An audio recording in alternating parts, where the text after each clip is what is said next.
ఇవాళ ఉదయం 11 గంటలకు ఏపీ కేబినెట్ భేటీ కానుంది.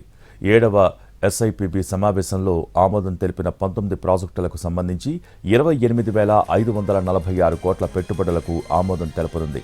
అలాగే విశాఖలో కాగ్నిజెంట్ ఏర్పాటుకు సంబంధించి చర్చలు జరపనుంది. అమరావతి గవర్నమెంట్ కాంప్లెక్స్ పరిధిలోని 1,450 ఎకరాల్లో మౌలిక వస్తుల కల్పనకు 1,052 కోట్లతో టెండర్ పిలిచేందుకు, సీడ్ యాక్సెస్ రోడ్ను నేషనల్ హైవేకు కలిపేందుకు 682 కోట్లతో టెండర్లు పిలవటానికి ఆమోదం తెలిపే అవకాశం ఉంది. మరోవైపు అమరావతి రెండో దశలో 44,000 ఎకరాల ల్యాండ్ పూలింగ్ ప్రక్రియ చేపట్టడంపై కేబినెట్లో చర్చించే అవకాశం ఉంది.